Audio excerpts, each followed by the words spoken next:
예수 그리스도 이름으로 하나님 말씀 함께 나눌 시간 갖도록 하겠습니다. 오늘은 참여수교회 10대 신앙 7번째 시간, 한 달에 한 번 있는 교리 학습의 날입니다. 오늘은 성찬리에 대한 우리의 믿음이 되겠습니다.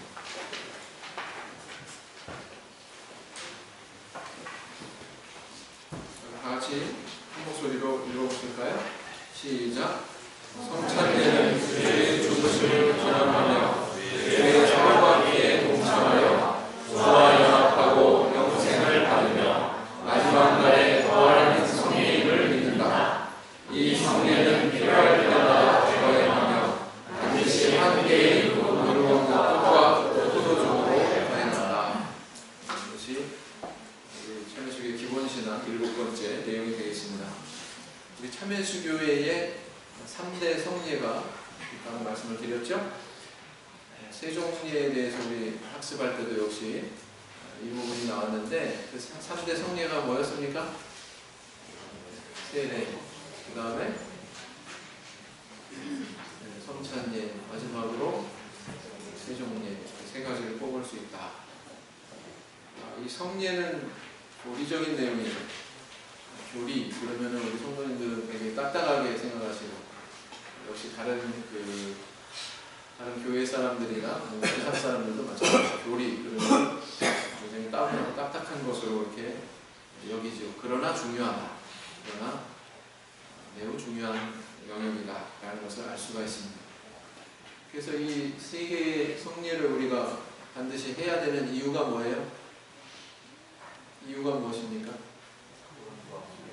우리의 구원과 관련이 있기 때문에.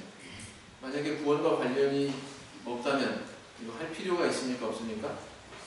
할 필요가 없겠죠. 그런데 이 구원과 관련이 있는 이런 성례는 사람이 만든 게 아니에요. 누가 지시하셔서 우리가 이것을 시행하는 것입니까? 예수님께서, 하나님께서 명령하셨기 때문에 우리가 이것을 성례로 받아들이고 시행을 하고 있는 것입니다.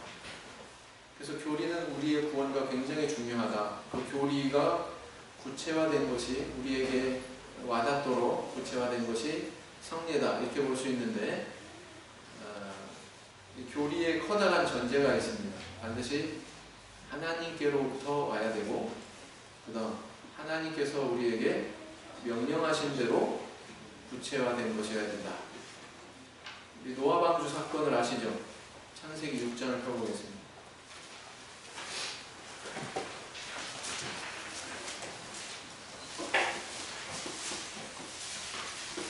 6장 22절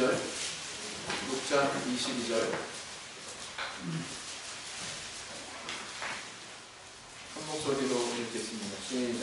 노아가 그와 같이 하되 하나님이 자기에게 명하신 대로 다 준행하였더라. 그 다음 7장 5절 시작. 노아가 여호와께서 자기에게 명하신 대로 다 준행하였더라. 이 내용을, 전후 문맥의 내용을 살펴보면 노아가 뭘 준행했어요? 하나님 말씀하신 그대로 뭘 지었어요? 방주를 지었습니다. 하나님 말씀하신 그대로 잣나무로 지었고요. 하나님이 말씀하신 그대로 안팎에 역청으로 발랐고요. 하나님이 말씀하신 그대로 300규빗, 그 다음 100규빗, 50규빗의 장광호, 가로 세로 높이의 사이즈로 지었고요. 1, 2, 3층으로 하고 위에다 창을 냈다. 그대로 했다. 하나님 말씀하신 그대로 그렇게 만들었다. 그것을 이렇게 표현하고 있습니다. 맞죠? 만약에 하나님 말씀하신 그대로 지어지지 않았다면 어떤 불상사가 발생할까요? 방주가 파손이 돼서 방주에 타고 있던 노아 식구와 짐승들은 살아남아 있을 수가 없었겠죠.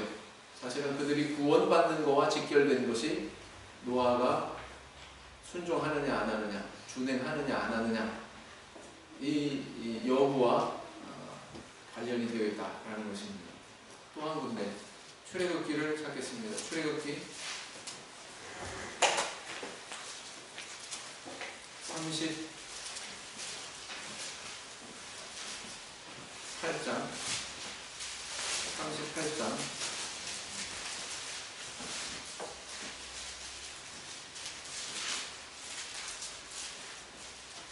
39장을 보겠습니다. 39장 5절 하반절을 보시면 여호와께서 모세에게 명하신 대로 하였더라. 찾으셨나요? 그 다음 7절 하반절을 보시면 여호와께서 모세에게 명하신 대로 하였더라. 21절 하반절 떠나지 않게 하였으니 여호와께서 모세에게 명하신 대로 하였더라. 26절 하반절도 역시 마찬가지고요. 29절, 31절, 32절, 43절 그 다음 40장으로 넘어가시면 16절, 19절, 21절, 23절, 25절, 27절, 29절, 32절에 걸쳐서 계속 반복적으로 나타나는 표현이 여호와께서 모세에게 명하신 대로 되니라. 이거는 어떤 내용입니까? 뭘 짓는 내용이에요? 성막을 짓는 내용입니다. 하나님께서 모세에게 애초에 명령하셨던 설계도의 내용이 25장부터 31장까지 나옵니다. 그런데 다시 또 36장인가요? 35장부터 40장까지 또 성막에 대한 내용이 또 나와요. 그런데 이 35장부터 40장까지 내용은 뭐냐면은 설계도대로 그대로 모세가 하나님께서 주신 그 설계도대로 그대로 지었다라는 것을 확인하는 의미에서 이게 반복이 되고 있어요. 그래서 앞에서는 설계도, 뒤에서는 시공하는 것. 내용이 이렇게 구분이 됩니다. 여기서 주목되는 게 뭐예요? 반복구죠. 여호와께서 모세에게 명하신 대로 다 행했더라. 그래서 완성이 된 게 뭡니까? 교회의 상징인 뭐예요? 성막이죠. 교회의 상징, 성전의 또 전신, 성막입니다. 출애굽기 29장을 보세요.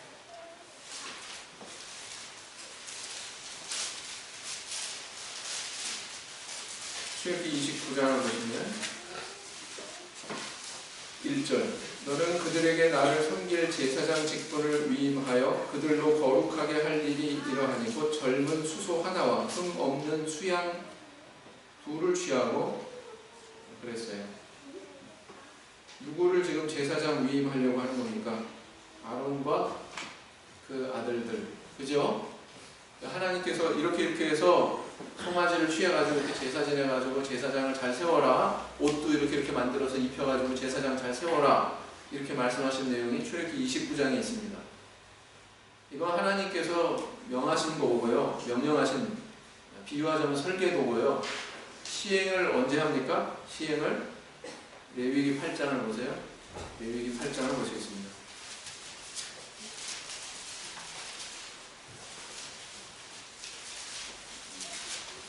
레위기 8장 1절에서 2절 여호와께서 모세에게 일러 가라사대 너는 아론과 그 아들들과 그 의복과 관유와 속죄제의 수송아지와 수양들과 무교병 한 광주리를 이끌고 온 회중을 회막문에 모으라. 그리고서는 뭘 하냐면은 제사장 위임식을 합니다. 제사장 세우는 그 명령대로 시행을 하는데 여기에 또 반복구가 등장하죠. 9절 하반절을 보세요. 9절 하반절에 거룩한 관이라 여호와께서 모세에게 명하신 것 같았더라 그랬죠. 또 13절 띠를 띄우며 관을 씌웠으니 여호와께서 모세에게 명하신 것 같았더라 그랬죠. 또 17절 진밖에 불살랐으니 여호와께서 모세에게 명하신 것 같았더라 그랬습니다. 21절 화제라 여호와께서 모세에게 명하신 것 같았더라. 그 다음 29절 수양의 모세의 음식이라 여호와께서 모세에게 명하신 것 같았더라 그랬고요. 36절에 가면 아론과 그 아들들이 여호와께서 모세로 명하신 모든 일을 준행하니라 그랬어요. 그 다음 9장 10절 하반절에 다미의 불사르니 여호와께서 모세에게 명하신 것 같았고 21절 모세의 명한 것과 같았더라 그랬습니다. 10장 7절에서 하반절에도 죽음을 면할지니라 그들이 모세의 명대로 하니라 그랬습니다. 여러분 제사장 위임식 때도 계속 반복구가 등장하는데 뭐예요? 모세에게 명하심과 같았다, 똑같았다 이렇게 얘기하고 있죠. 모세오경에 보면 이런 일이 굉장히 두드러지게 드러나고 있습니다. 뚜렷하게 이건 교리에 대한 지침이다 이렇게 밝히고 있지는 않아요. 근데 이렇게 문맥으로 흐름으로 봐서 하나님께서는 인간의 구원과 관련된, 인간의 신변과 관련된 중요한 사안에 대해서 정확하게 명령하셨고, 이에 대해서 이스라엘 백성들은 모세를 중심으로 해서 하나님의 명령을 그대로 순종하고 그것을 수용하고 받아들였다. 그래서 노아도 그러했고요. 모세도 그렇게 성막을 완성했고요. 그렇게 제사장들을 위임을 해서 완성한 것을 우리는 살펴보게 되죠. 이것을 오늘날로 화해해서 이야기를 하자면 이게 바로 교리적인 내용이다 이렇게 볼 수가 있습니다. 그래서 교리는 누구로부터 와요? 첫 번째 전제, 하나님으로부터 와요. 만약에 사람이 지멋대로, 자기 좋은 대로, 자기 편의대로 그것을 만들어내고 그것을 시행한다면 구원을 받을 수 있을까요? 없을까요? 없습니다. 그래서 우리가 성례를 시행하는 것은 이건 다 어디서, 누구로부터 왔다? 하나님으로부터 왔다. 그리고 또 우리의 구원과 관련되는 내용이기 때문에 우리 교회에서 반드시 수용하는 것들이다. 얼마나 중요합니까? 또 교리가요, 윤리와도 직결이 돼요. 교리가 올바르지 않으면 올바른 윤리를 실천할 수 없습니다. 사람은. 만약에 어떤 종교의 교리가 사람을 차별화해요. 4개의 계급이 있다 이런 식으로 가르쳐요. 인도의 무슨 교회예요? 네? 카스트 제도 이런 거죠. 그런 것들이 어떤 종교에 끼어들어가지고 그렇게 가르치면 하나님 뜻하고는 잘못된, 하나님의 뜻과는 먼 그런 윤리를 나타내게 되겠죠. 그죠? 소를 숭배해요. 사람보다 소가 우위예요. 소는 살려도 사람은 죽여요. 그럼 그거 잘못된 윤리죠. 맞습니까? 이게 굉장히 중요한 부분이다. 자, 그래서 성찬예는 그런 우리에게 주어진 우리의 구원과 관련된 소중한 교리 중에 하나다. 성찬예는 언제부터 시작됐는가? 기원에 대해서 우리 살펴보면 역시 예외 없이 예수님으로부터 이것이 시작이 됐죠. 주님이 잡히시던 날 밤에 제자들과 마지막 뭐를 나누셨어요? 만찬을 나누셨어요. 이 만찬의 과정에서 만찬의 전체적인 진행 가운데 일부의 시간을 할애하셔가지고 특별한 의미가 부여되는 그런 성례화하는 내용을 시행을 하셨습니다. 그래서 떡과 포도주를 특별히 축사하시면서 이것은 내 몸이다, 이것은 내 피다 라고 이렇게 선언하시죠. 그리고 이를 행해서 나를 기념해라 이렇게 명령을 하신 것이 바로 성찬예의 기원이 됩니다. 그래서 최후의 만찬 자리에서 이것이 시작이 됩니다. 누가 그린 그림이에요? 최후의 만찬. 레오나르도 디카프리오? 레오나르도 다빈치 그린 그림이죠. 이 그림의 재미있는 점은 뭐라고요? 제자들이 셋씩 모여서 뭔가 쑥덕거리고 있어요. 예수님은 중앙에 외롭게 혼자 계시죠. 같은 장소에 있었으나 같이 할 수 없었던 제자들, 예수님이 가시는 길에 함께 할 수 없었던 제자들의 모습을 그림으로 이렇게 형상화하고 있죠. 레오나르도 다빈치 최후의 만찬입니다. 사실 이것은 성경적이지 않습니다. 어떤 면에서 유대인들의 식사 습관, 이렇게 식탁을 쫙 벌려놓고 의자에 앉아서 점잖게 이런 모습이 아니죠. 유대인들의 식사 모습은 어떠했습니까? 옆으로 비스듬히 누워서 팔을 이렇게 괴고 옆으로 비스듬히 기대가지고 그렇게 식사를 했다고 그러죠. 읽어보시겠습니다. 시작.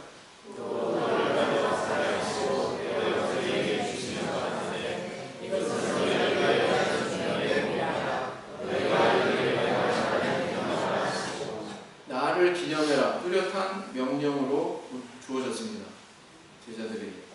뚜렷한 명령으로. 시작.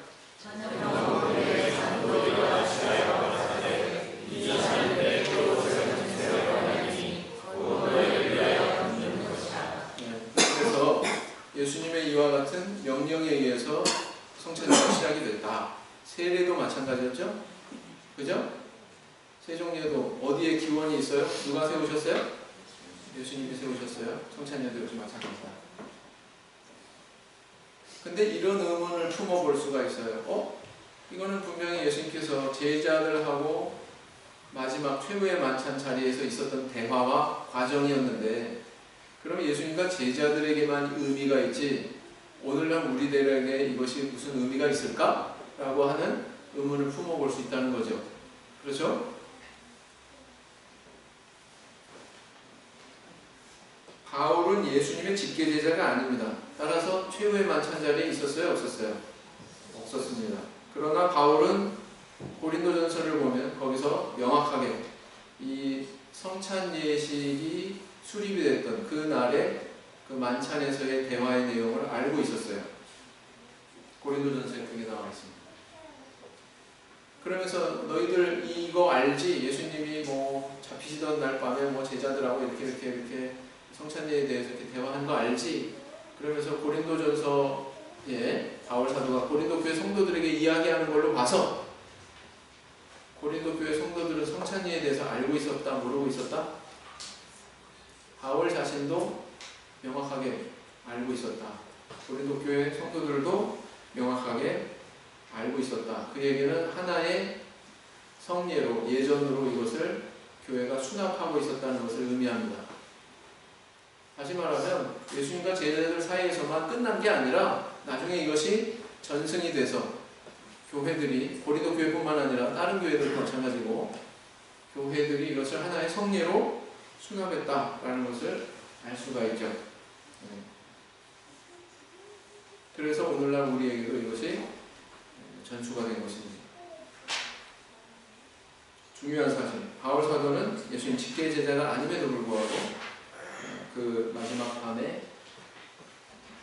사연에 대해서 알고 있었다. 읽어보실까요? 고린도전서, 제가 방금 말씀드린 고린도전서입니다. 시작. 내가 너희를 위해 전한 것은 주께 받은 것이니 곧 주 예수께서 찾으시던 밤에 거기서 수사하시고 깨어가사대 이것은 너희를 위하여 내 몸이니 이것을 위하여 나를 비유하라 하시고 지구에 또한 너희가 지구를 하시고 가사대 이 인생에 이것을 연세에 하느니 이것을 위하여 자식마다 나를 비유하라 하셨으니. 분명히 소상하게 알고 있죠. 바울 사도가 이렇게까지 소상하게 알고 있는 이유는 뭘까요? 계속 전승되었구나, 제자들로부터 전승이 됐구나 라는 것을 반영하고 있는 것입니다.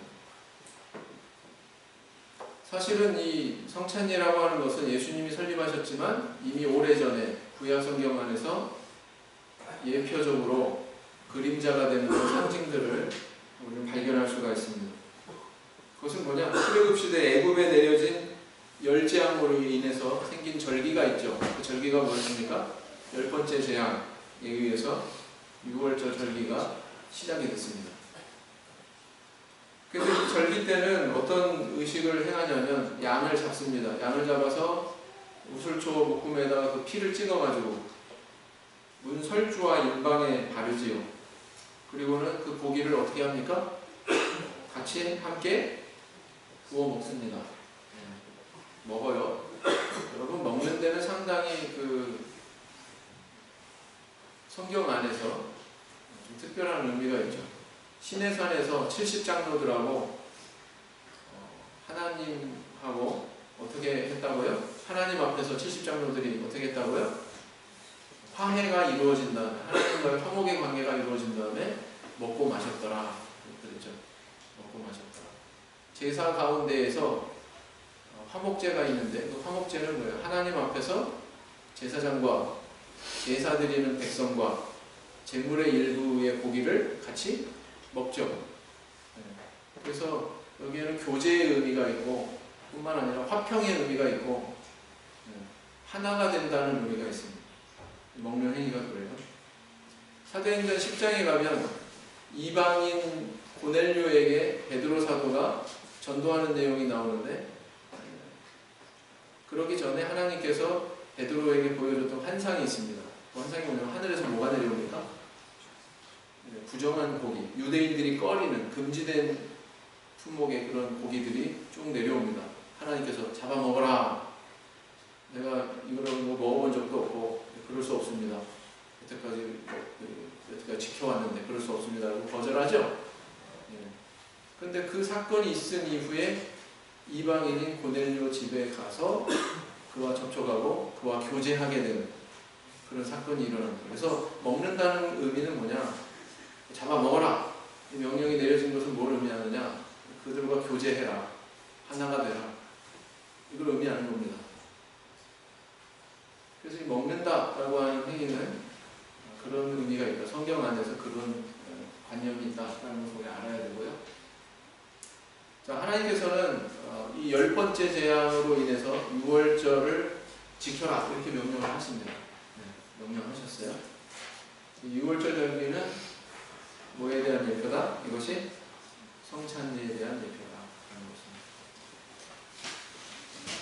모든 생축의 가축들의 처음 난 것이 죽을 것이다. 사람뿐만 아니라 처음 난 것, 장자된 것은 다 죽을 것이다. 그런데 유대인들만, 이스라엘 사람들만 무사했죠? 왜요? 피를 문설주와 인방에 발랐기 때문에. 천사가 그 피를 보고는 넘어갔어요. 그래서 명칭도 너물유, 너물월, 유월, 6월절의 명칭도 거기서 나오는 거죠. 영어로 패스오버, 히브리어로 페사흐, 발음이 좀 비슷하죠? 패스오버, 페사흐. 그러나 어원적으로 전혀 상관이 없어요. 아무튼 넘어간다 그런 뜻이에요. 읽어보시겠습니다. 시작.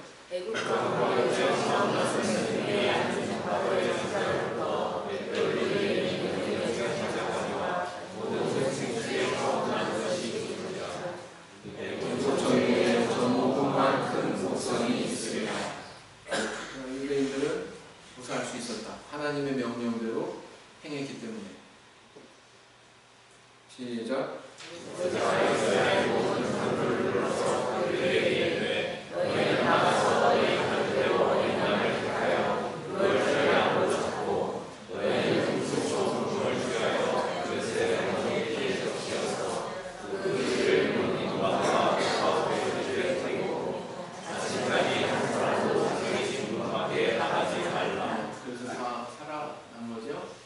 그래서 이것을 기념해서 절기를 지키기 시작했습니다. 출애굽기 12장 8절에서 9절.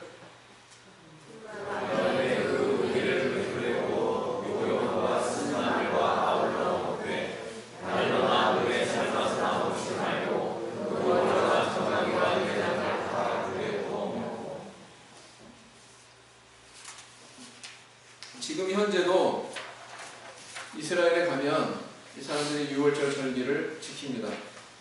집 안에서 가정 중심으로 지키고 있죠. 그래서 페사하 세데르, 세데르는 만찬이라는 뜻이고 페사하는 아까 말씀드린 6월절이라는 뜻이죠. 6월절의 이 만찬을 그들은 지킵니다. 특별한 접시, 6월절 음식 접시예요. 우리는 뭐라고 해요? 이런 거 뭐가 있어요? 비슷한 거? 구절판 뭐 이런 거 있잖아요. 이 사람들은 7절판입니다. 7절판. 그래서 하나, 둘, 셋, 넷, 다섯, 여섯, 가운데 하나. 여기에다가 이 위에 전시되어 있는 이런 것들이 요거는 봐서 전시용 세팅이에요. 식사하기 위한 세팅이 아니고 오늘은 6월절입니다 라는 것을 선포하는 의미의 테이블 세팅입니다.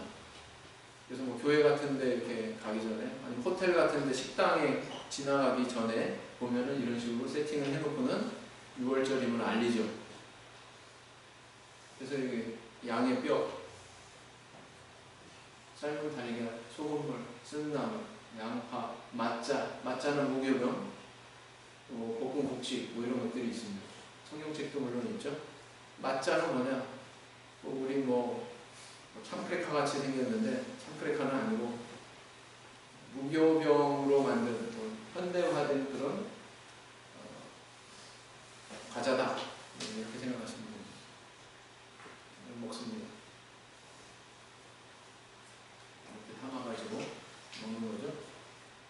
쓴 나물을 먹는 의미는 뭘까요? 애굽에서의 종되었던 쓴 경험. 달걀은 이거는 살짝 나중에 좀 끼어 들어온 것 같습니다. 달걀은 뭘 상징합니까? 불에 삶는, 끓는 불에 쌀을 삶아도 이것이 뭐 약해지지 않는 게 아니라 오히려 약해지는 것이 아니라 오히려 단단해지죠. 그런 그 민족성을 가져야 된다. 이런 교훈을 갖고 있다. 이렇게 얘기합니다. 아무튼 이렇게 지금 현재도 6월절 지키고 있는데 6월절 만찬을 우리는 지킬 필요가 없다.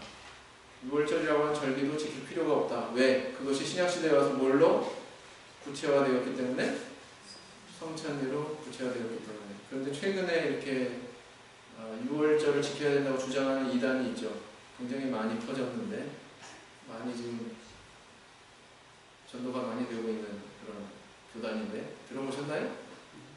하나님의 교회. 다른 말로 안상홍 증인회. 안식일 지킵니다. 안식일만 지키라는 게 또 뭐까지 지켜요? 뭐 지켜야 된다고 주장해요? 6월절 지켜야 된다고 주장해요. 근데 우리의 이런 그 이해에 따르면 우리 입장에서는 지킬 필요 있습니까? 없습니까? 6월절? 없습니다. 그 이유에 대해서는 좀 나옵니다. 좀 이따가 또. 자, 6월절에 희생된 어린 양의 실체는 십자가에서 피 흘리신 누구? 예수 그리스도다. 이미 실현이 됐다.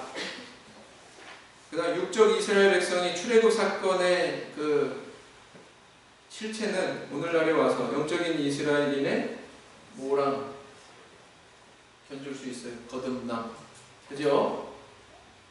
그 다음 세 번째, 출애굽의 은혜를 기념하는 6월절의 실체는 그래서 영혼 구원의 은혜를 기념하는 뭐다? 성찬예다. 6월절 굳이 지킬 필요 있어요? 없어요? 그거는 구약의 율법주의로 다시 돌아가는 거죠. 그렇게 따진다면 6월절만 지키면 안 돼요. 다른 절기 있어요? 없어요? 유대인들의 3대 절기 뭐가 있습니까? 오순절도 있고요. 초막절도 있습니다. 두 개도 지켜야죠. 지킬 필요 있습니까? 없습니다. 거기에 대해서 분명한 이해를 해야 된다. 양으로서 제물을 드릴 필요가 없다. 왜? 예수 그리스도께서 단번에 전일을 위해서 제물이 되셨기 때문에. 그 다음 6월절 만찬 할 필요 있어요? 없어요? 이렇게 없어요. 우리에게 뭐가 있습니까? 예수님께서 세우신 성찬례가 있기 때문에. 읽어보시겠습니다. 시작.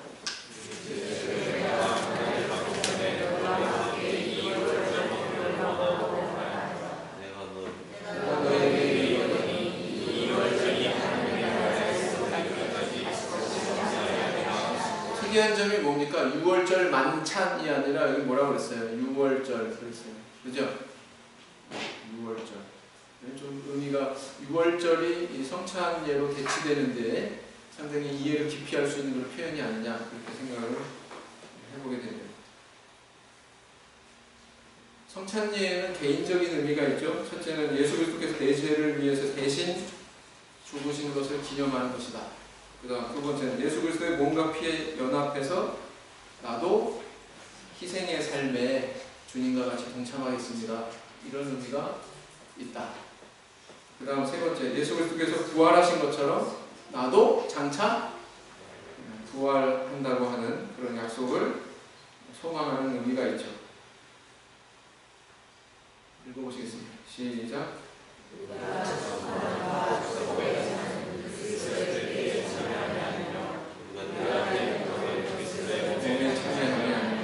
이어서 내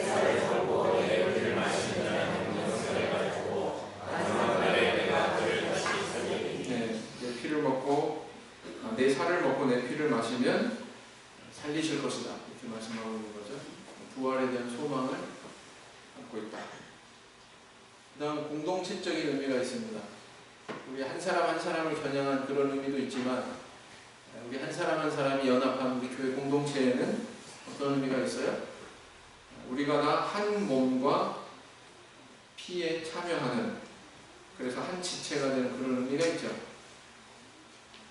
그리고 또 우리가 다 협력해서 주의 죽으심을 주님 오실 때까지 전해야 되는 그런 사명을 되새기는 의미도 있다. 읽어보시겠습니다. 시작. 너희는 우리가 합하게 찬양하니라. 너희가 이것을 먹으며 이 잔을 마실 때마다 그의 죽으심을 오실 때까지 전하는 것이니라. 그래서 이렇게 공동체적인 의미도 있다. 그런 차원에서 성찬리의 이런 형식은, 겉으로 드러난 양식은 굉장히 중요하다. 한 떡이고 그 다음 우리가 한 잔에 참여하는 것, 그거와 결부되어 있다. 이렇게 봐야 되겠죠. 그래서 성찬리의 이런 의미와 부합이 되는 성찬리의 시행도 굉장히 중요하죠. 그것도 성경적으로 우리가 시행을 해야 되는 거죠. 그래서 반드시 자격이 어떻게 돼요? 수세자, 세례 받아야 됩니다. 세례 받은 사람이 성찬리에 참여할 수 있고, 뿐만 아니라 그 떡과 포도즙은 누룩이 없어야 됩니다. 누룩은 성경 안에서 죄악을 의미하고 있죠. 그 다음 한 떡과 한 병의 포도즙으로 한다. 그 다음 필요시에 수시로 거행할 수 있다. 준비된 마음 없이 함부로 참여하면 안 된다. 항상 우리의 그 정신과 마음과 우리가 겉으로 드러나는 행위가 또 우리가 참여하는 어떤 양식이 일치해야 되죠. 준비된 마음을 해야 된다. 그런 것입니다. 읽어보실까요? 시작.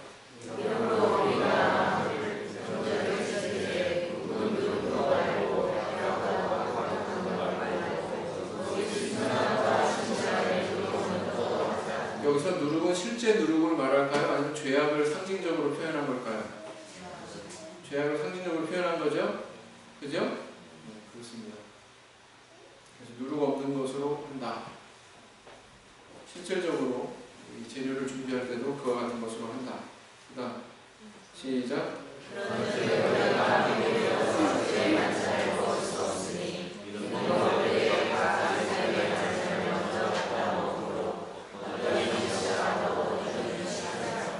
지금 고린도전서 11장 20절의 이 상황은 뭐예요? 초대교회 때에는 항상 모일 때마다 만찬이 있었고 그 만찬의 일부의 순서가 이 성찬예로 활용이 됐던 것 같습니다. 근데 고린도 교회 문제가 있어요. 뭐냐? 신도들이 하나가 못됐어요. 서로 네 분이 있습니다. 네 분이 있다 보니까 만찬을 하는데 어떤 사람은 먼저 와가지고 다 먹어버렸어요. 떡을 다 먹어버렸어요. 뭐만 남았어요? 네? 포도즙만 남았어요.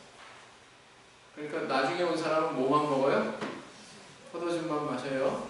그러니까 먼저 온 사람은 배부르고 나중에 온 사람은 참 음식 가지고 그러면 안 되는데 음식을 서로 권하지 않을 만큼 서로 소통이 있어요, 없어요? 서로 간에 소통이 없는 거죠. 그걸 지적하는 거예요. 그렇다면 만약에 고린도 교회 상황이 이렇다면 성찬예를 행할 정신에 부합합니까? 아니면 멀어져 있습니까? 성찬예에 참여하는 정신에서 멀어져 있는 거죠. 하나가 되는 그런 정신에 멀어져 있는 거죠. 맞습니까? 거기에 대해서 바울 사도는 지적하는 거예요. 어떻게 이런 일이 있을 수 있느냐라는 거죠. 성찬예에 참여할 때는 정신이 올바르게 준비된 가운데, 마음이 준비된 가운데서 참여해야 된다. 고린도서 11장 29절에 이렇게 기록하고 있죠. 시작.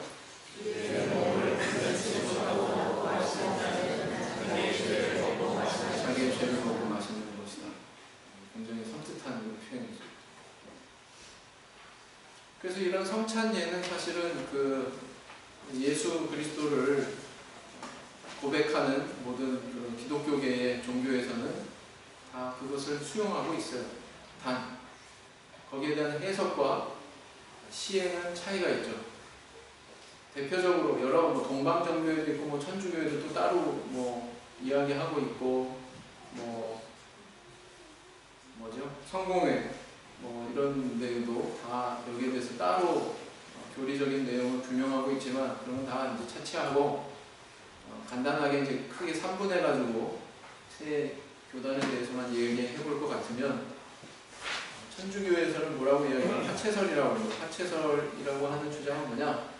축사를 하면 이것이 실제 예수님의 몸이 되고 예수님의 피가 된다 이렇게 믿는 거예요. 그런 신앙이에요. 물질적인 그런 변화가 일어난다 이렇게 믿는 것입니다. 개신교에서는 대부분이 상징설입니다. 상징설. 이것은 그냥 상징하는 것뿐이다. 상징하는 것뿐이지 여기 뭐 실질적인 그런 어떤 신령한 어떤 변화나 이런 것들은 예수님의 뭐 몸이 실제적으로 물질적으로 예수님의 피로 이렇게 변한다거나 그런 것은 있다 없다? 전혀 없다. 그저 상징할 뿐이다 이렇게 보는 거죠. 성도님들은 어떠세요? 어디가 더 마음이 가세요?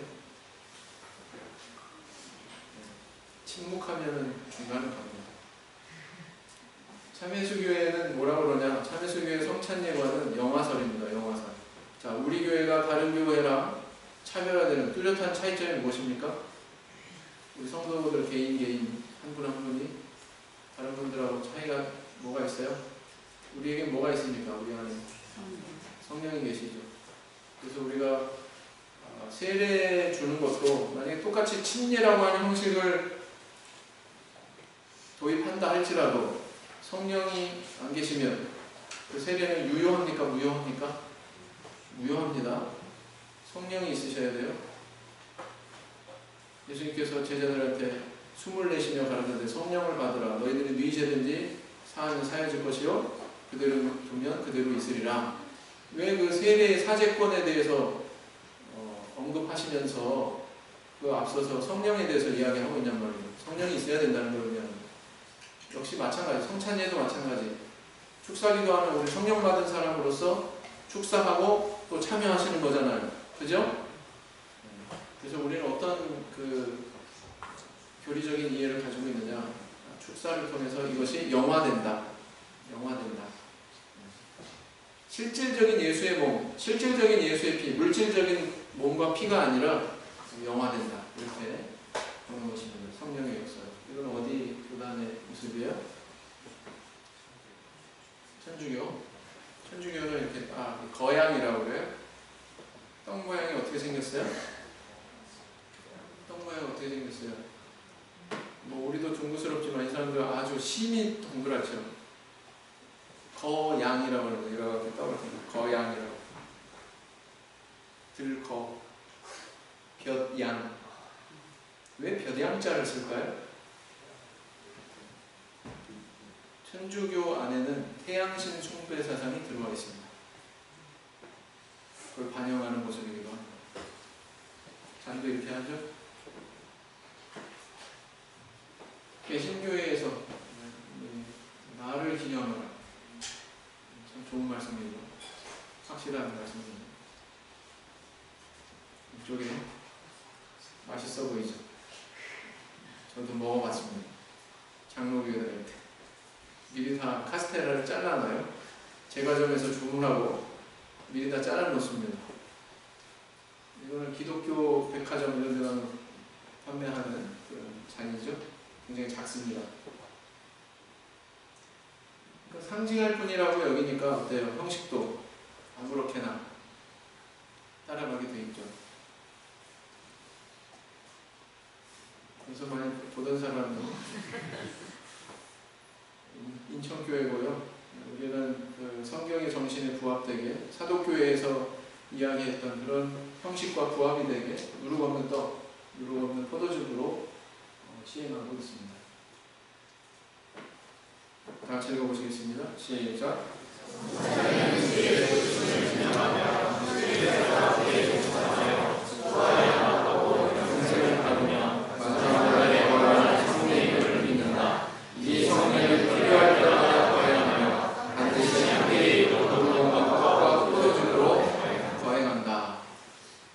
명절이 가까워오죠?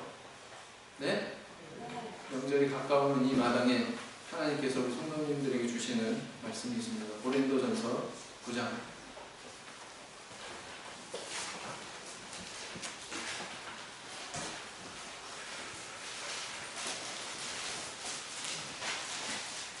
고린도전서 10장